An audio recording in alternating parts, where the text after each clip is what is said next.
Finalizei recentemente Clair Obscur Expedition 33. Achei o jogo incrível, um absurdo em vários aspectos. Fiquei mergulhado nesse universo nos últimos dias e quero trazer uma reflexão. Quem é o verdadeiro vilão dessa história? Será que existe alguém que realmente se encaixa no rótulo de vilão?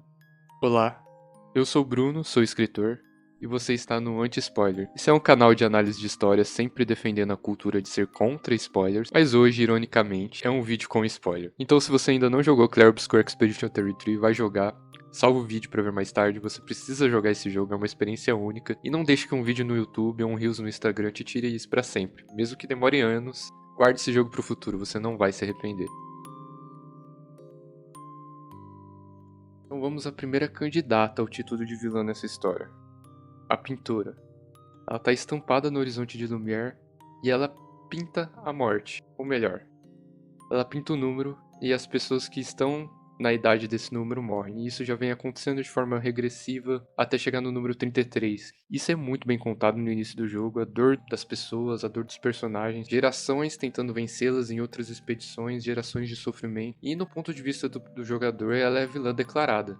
Que acontece uma subversão de expectativa no decorrer da trama, uma técnica chamada Red Herring, que é a da falsa pista, ou seja, o jogo nos dá pistas incompletas, pistas não corretas pra gente acreditar que ela é a vilã por um longo período, pra na verdade nossas expectativas serem quebradas e a gente descobrir que é coisa bem mais complexa do que foi apresentado e que o vilão não necessariamente é ela, ou melhor, o vilão final ou o vilão mais importante não necessariamente é ela. Porque esse é o grande ponto. Com essa subversão, a pintora deixa de ser uma vilã.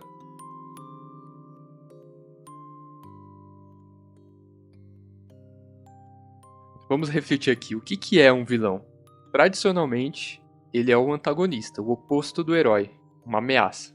Nem sempre o vilão é evidente. Às vezes ele é uma ideia, uma crença, um sistema. E muitas vezes, várias vezes, o vilão acredita estar salvando o mundo. E Clair Obscur sabe disso e brinca com essa ambiguidade. Mas só pra deixar claro, histórias boas não precisam seguir fórmulas. Precisa ter um vilão com passado triste. Às vezes nem precisa ter um vilão. Esses são alguns conceitos antigos e nem um pouco obrigatórios.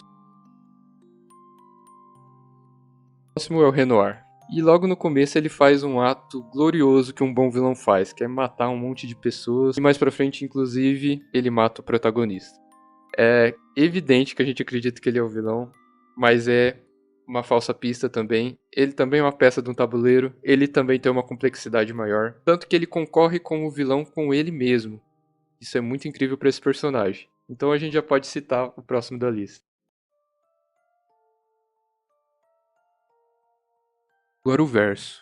O verso ele preenche todos os requisitos de vilão, na minha opinião. Eu acho bem interessante o caso dele, gera bastante controvérsia. Mas vamos lá.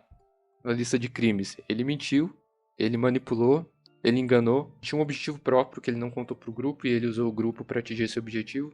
No processo, ele matou uma série de pessoas, matou a irmã mais velha, por exemplo, a Cleia, se considerar a quest secundária, opcional. Ele matou a mãe, de mentira, né? Porque ele matou a mãe de verdade, de mentira, porque a mãe ficou viva. Ele matou o pai de mentira, mas nesse caso foi de verdade. Ele matou o pai de verdade de mentira. Ele matou a irmã mais nova, se considerar o final dele. E ele deixou o Gustavo morrer, porque ele confessa num diálogo opcional que ele poderia ter salvo o Gustavo, ou seja, ele matou o protagonista. Não satisfeito, o Verso destruiu o Lumière inteiro, ele matou todo mundo no universo.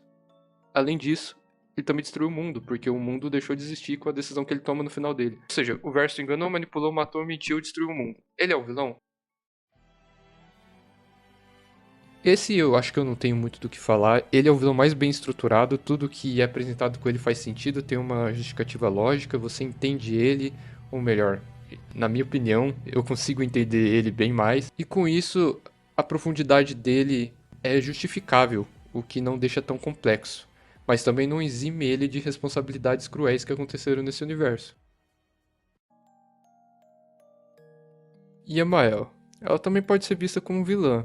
Ela quer preservar o quadro, ela carrega um ponto de vista muito bem construído, como uma personagem que viveu naquele mundo, e depois que ela encara a realidade, ela tem o contexto dos dois mundos para poder ter uma opinião bem válida. E eu confesso que durante muito tempo eu compro a ideia dela, mas o final dela, o jogo deixa um gosto amargo pra gente. O jogo não quer que a gente se sinta bem em escolher esse final, e eu consigo entender porque eles fizeram isso. E no fim, quem é o verdadeiro vilão dessa história? A sensação de terminar esse jogo é terminar um jogo perfeito se sentindo incompleto. O final é cruel, real. Você escolhe o lado da Mael, você sente que não é o certo. Você escolhe o lado do verso, o mundo desaparece. O jogo parece que tá te dizendo que o lado cruel e real é o certo. É sempre melhor enfrentar a realidade cruel em relação ao luto. No fim, talvez o vilão seja a imperfeição humana diante da morte. E a dor que criou toda essa tragédia. É muito mais difícil apontar o dedo, sendo que a culpa realmente é muito complexa. E como diz a frase de Esk durante o jogo, perder uma pedra é melhor do que nunca ter tido a pedra, talvez seja isso. A existência daquele mundo, mesmo que breve, valeu a pena. E é triste ver aquela frase do Gustave, For those who come after, que perde o sentido no final, não é? E você? Quem você acha que é o vilão de Clair Obscur? Deixa aí nos comentários, se inscreve no canal, curte o vídeo. Esse foi meu primeiro vídeo, eu ainda quero falar muito de Clair Obscur, eu gostei muito desse jogo. Então é isso, fujam de spoilers e até mais.